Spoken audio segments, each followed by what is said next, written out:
बिहार का गौरव डीएमसीएच हर वर्ष अपनी स्थापना दिवस मनाता है ताकि इस कॉलेज के पूर्ववर्ती छात्र और वर्तमान छात्रों के बीच आधुनिक चिकित्सा प्रणाली मरीजों के फायदे और बेहतर इलाज में सहायक हो सके। इस वर्ष भी 22 फरवरी को दरभंगा डीएमसीएच के ऑडिटोरियम में कार्यक्रम का संचालन कर अलग अलग सत्रों में देश और विदेशों में रह रहे डीएमसीएच के पूर्ववर्ती डॉक्टरों ने अपने अनुभवों और यादों को ताजा किया। देर शाम सांस्कृतिक कार्यक्रम का जमकर लुत्फ उठाया गया। खासकर बाहर से आए डॉक्टर के सम्मान और स्वागत का पूरा ध्यान रखा गया था। डॉक्टर रमन इन लोगों के अथक प्रयास के बाद ये सफल हुआ। ऐसा लगता है कि हम लोग फिर से पुरानी लेट 65 में लौट गए हैं। सभी से मिलकर बहुत खुशी हुई। आगे भी हम लोग इसी तरह से मिलते रहें।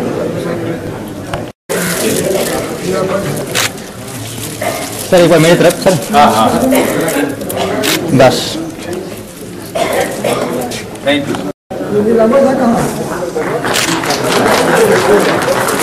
मेरी तरफ टी-शर्ट्स टी-शर्ट तो दो चाहिए वो चादर आज ऑर्गेनाइजर के ब्याह में ले रहे हो। अच्छा फोटो खींचो।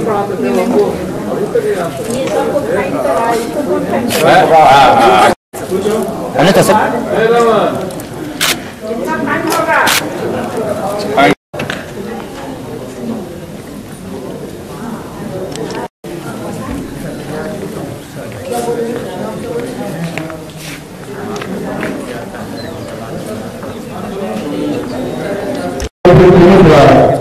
हम लोग भी जा रहे हैं।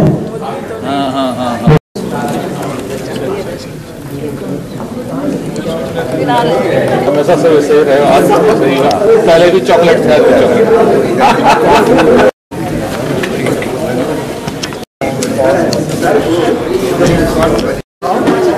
चलो ठीक है।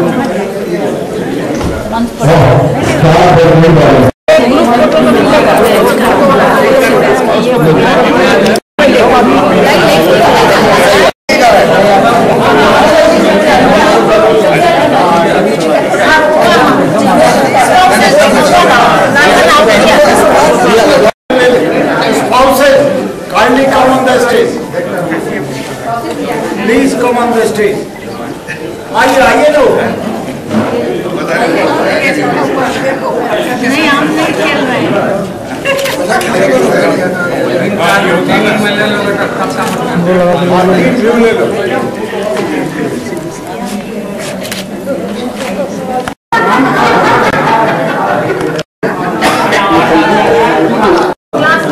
तो फोटो नहीं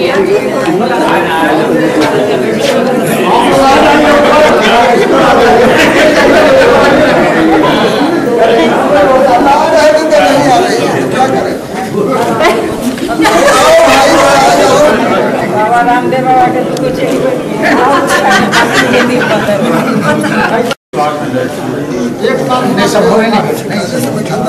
कुर्सी आ गई आपको बैठने क्या नहीं दोस्त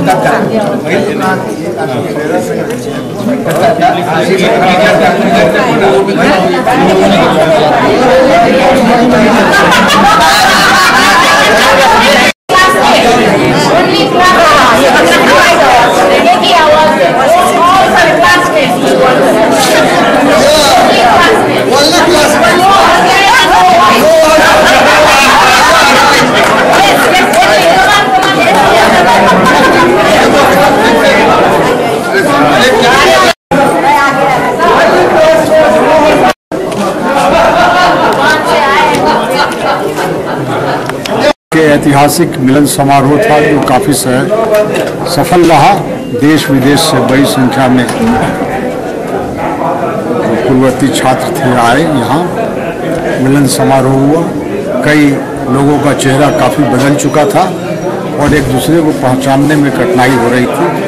हम लोगों ने अपने शिक्षकों को, जो उस समय हमारे शिक्षक थे, उनको सम्मानित किया। Doctor A.N. Singh, doctor P.K. Bhattacharya, doctor Jagdev Sharma, doctor Mohan Mishra ji, उनका आशीर्वाद लिया। और उसके बाद अपनी जो मधुर स्मृतियाँ थी वो उसको हमने साझा किया।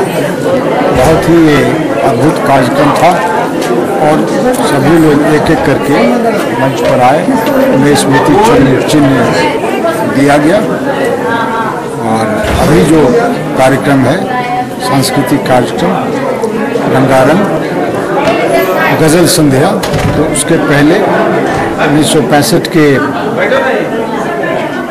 प्रवेश वर्ष के ही छात्रा डॉक्टर श्रीमती सुनीता शरण, जो फ्लोरिडा अमेरिका में एक प्रसिद्ध स्त्री रोग विशेषज्ञ हैं, उनका नृत्य का प्रस्तुतिकरण होगा। और उसके बाद गज़ल संध्या डॉक्टर मनीष सिन्हा, जो चिकित्सक होने के साथ साथ बहुत अच्छे गज़ल गायक भी हैं, उनका गज़ल का हम लोग भरपूर आनंद लेंगे। कल फिर पूरे कॉलेज का स्थापना दिवस एवं पूर्ववर्ती मिलन छात्र समारोह है। सुबह झंडोत्तोलन के साथ वो प्रारंभ होगा और रात में रंगारंग सांस्कृतिक कार्यक्रम के साथ उसका समापन होगा। इस तरह के सम्मान से ऐसा लगता है कि हम लोग अपने कॉलेज के दिनों में पहुंच गए हैं और जितने भी बैच आए, जितने भी लोग हैं, उन लोगों का उनका टोटल डिटेल, उनका बाल बच्चा, उनका परिवार, उनकी एक्टिविटी, ये सारे बारे में पता चलता है और वो समाज से किस तरह जुड़े हुए हैं, समाज का क्या कल्याण कर रहे हैं, सारी जानकारी होती है। हम लोग उम्मीद करते हैं कि इस तरह का आयोजन बार बार हो, जिससे कि ये समाज में संदेश जाए कि डॉक्टर समाज के लिए ही काम करते हैं और किसी के लिए। एक चीज़ और आप महसूस किए होंगे, तो आपके पुराने जो साथी हैं वो इसी फंक्शन के बहाने आपसे मुलाकात हुई है। जी हाँ। नहीं तो आपको नहीं होता। नहीं उसको आप किस रूप में देख रहे हैं?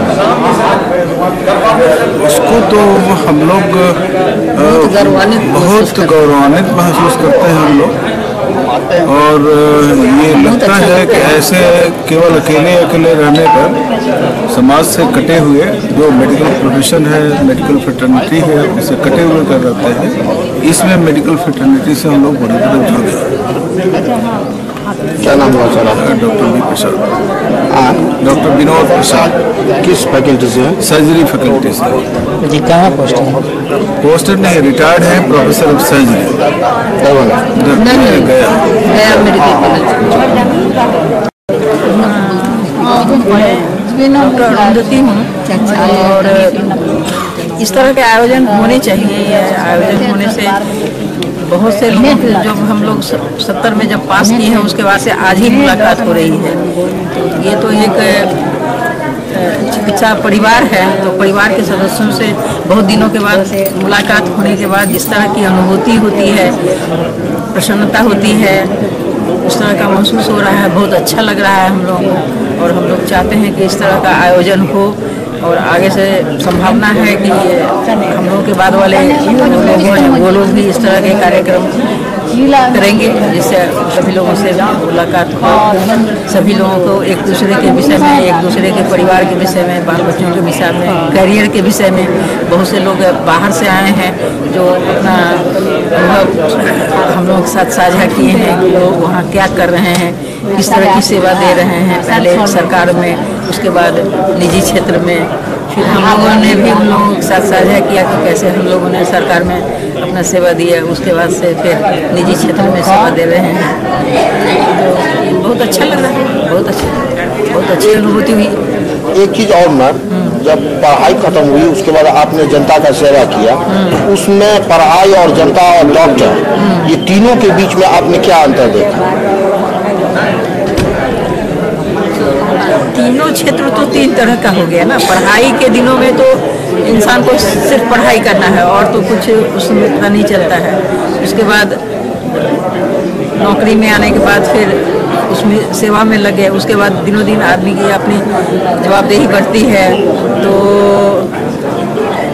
बीच बीच में कुछ पढ़ाई और जनता की सेवा और परिवार की सेवा, हर तरह का कार्य क्षेत्र जुड़ जाता है, हर तरह का कार्य क्षेत्र जुड़ जाता है।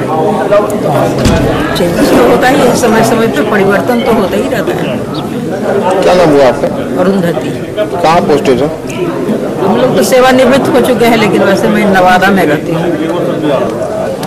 किस फैकल्टी? मैं उपनिदेशक के पद से। ये हम लोग का 1965 का ग्रुप सब लोग मिल करके जो किया है, हमको बहुत खुश है। और हम लोग 2-4 ये है ना, मेडिकल कॉलेज का फ्रेंड लोग अमेरिका में है, हम लोग हमेशा बात करते रहते हैं, हम लोग साथ में जैसा ही लगता है। और जब ये हम लोग को मालूम हो गया कि यहाँ पर ये रीयूनियन हो रहा है करके मालूम हो गया, तो बहुत अच्छा हुआ। तो हम अमेरिका से आकर के यहाँ अटेंड करने आए। तो उसके बाद यहाँ देखें कि सब लोग अपने अपने पोजीशन में काम करके बहुत अच्छा से हम लोग का ग्रुप का बैच का डॉक्टर लोग अच्छा पोस्ट में काम किया, और वो बहुत हमको खुश लगा। या भगवान ने हम लोग को यहाँ पर दरभंगा मेडिकल कॉलेज से एजुकेशन दिया, इसीलिए हम लोग यहाँ से ग्रेजुएट होकर के हम नेपाल में 5 साल तक वहाँ पर काम किए। 5 साल के बाद फिर हम अमेरिका चले गए। मेरा हस्बैंड फार्मासिस्ट है, तो वहाँ जा कर के हम लोग का बोर्ड एग्ज़ाम और ECFMG और सब टेस्ट करके बोर्ड सर्टिफाइड होकर के हम रेडिएशन ऑन्कोलॉजिस्ट का काम किए थे। तब करके वहाँ पर कुक काउंटी हॉस्पिटल शिकागो में काम किए, उसके बाद रिटायर्ड हो गया। तो उसके बाद फिर 5 साल और पार्ट टाइम करके अभी फुल टाइम रिटायरमेंट ले लिया। तब हमको यही खुश है कि हम सबसे पहले रेडिएशन ऑन्कोलॉजिस्ट नेपाल का हो करके और अमेरिका में नेपाली हो करके दरभंगा मेडिकल कॉलेज से पास करके रेडिएशन ऑन्कोलॉजिस्ट हो गया। इसी में हम खुश है। यहाँ पर आकर के और खुश हो गया कि हमारा बैच लोग हर जगह में एकदम अच्छा से काम कर रहे हैं, यही हमको बहुत खुश है। जी, पब्लिक और डॉक्टर के बीच में आप जूनियर डॉक्टरों को क्या मैसेज देंगे जो रिलेशनशिप होना चाहिए? अच्छा, यही रिलेशन सीखना है कि जो यंग डॉक्टर है वो लोग अच्छा से पढ़ें और अच्छा अपना बेस लगाएं, तब कि सब जगह हम लोग अपने टॉप में रहें। और बाहर जा कर के हम अपने एक्सपीरियंस किए हैं कि बाहर फॉरेनर कहने से अमेरिका में वो लोग कहते हैं कि ये लोग को दबाने के लिए कोशिश करते हैं, मगर हम लोग का इतना नॉलेज है कि हम लोग काम करके दिखाते हैं कि हम लोग कैसा काम करते हैं। तो इसीलिए वो लोग को जब बहुत विश्वास हो जाता है कि बाहर के डॉक्टर लोग और qualified and they can work hard and they can do everything what we need to do. So we have to stand, especially with the ladies. It's very hard there, but we have to stand very strongly so nobody can down you. You know, nobody can say anything. So just go and work hard, and so that we can stand ourselves. That is my message. I'm Dr. Dharmaraj Bhandari from USA.